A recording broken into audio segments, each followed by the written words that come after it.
சற்று முன் கிடைக்கப்பெற்ற மிக மிக முக்கியமான செய்தி ஒன்று வெளியாகியிருக்கு. ஸ்டாலினின் ஆட்சி அதிகாரங்கள் பறிப்பு. சற்று முன் தேர்தல் ஆணையம் அறிவித்தது.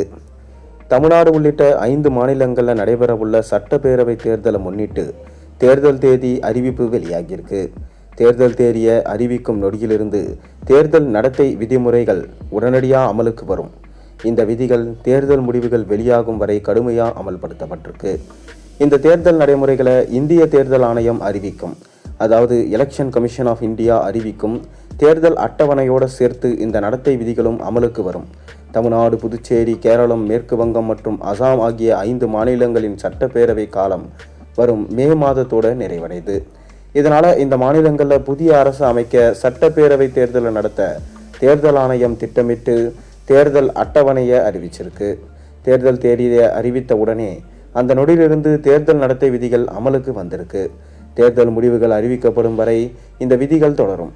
இந்த காலகட்டத்தில் அரசியல் கட்சிகளும் அரசும் சில கட்டுப்பாடுகளை கடைபிடிக்க வேண்டும்.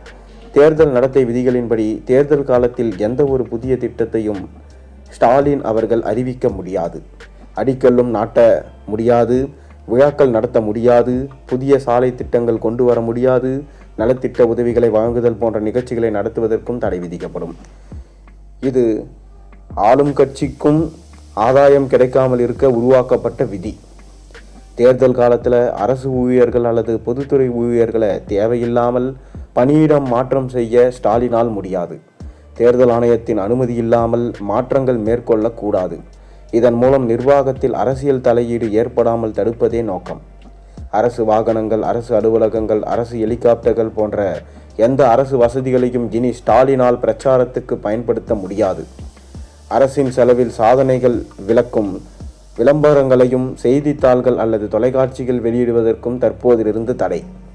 மேலும் அரசு கட்டிடங்களில் இருக்கும் அரசியல் விளம்பரங்கள், ஸ்டாலினின் சுவர் விளம்பரங்கள் மற்றும் மக்கள் பிரதிநிதிகளின் புகைப்படங்களை, அதாவது ஸ்டாலின் புகைப்படங்கள் போன்ற விளம்பரங்கள் ஆகியவற்றை அகற்ற வேண்டும். அவற்றை அகற்றுவும் செலவையும் சம்பந்தப்பட்ட ஆட்களிலிருந்துமே பெற வேண்டும். தேர்தல் பிரச்சாரத்தின் போது அரசியல் கட்சிகள் எதிர்க்கட்சிகளின் கொள்கைகள் மற்றும் செயல்பாடுகளை விமர்சிக்கலாம். ஆனால் அவர்களின் தனிப்பட்ட வாழ்க்கை அல்லது குடும்பத்தை குறிவைத்து விமர்சிக்க செய்வதற்கூடாது. மேலும் தேர்தல் காலத்தில் அதிக அளவு ரொக்க பணம் எடுத்து செல்லும் போது அதிகாரிகள் சோதனை நடத்துவார்கள். பொதுமக்கள் 50,000ற்கு மேல் ரொக்கம் எடுத்து சென்றால் அதற்குரிய உரிய ஆவணங்கள் வைத்திருக்க வேண்டும். இருப்பினும் இந்த வரம்பு தேர்தல் ஆணையத்தின் புதிய வழிகாட்டுதலின்படி மாற்றப்படவும் வாய்ப்பிருக்கு.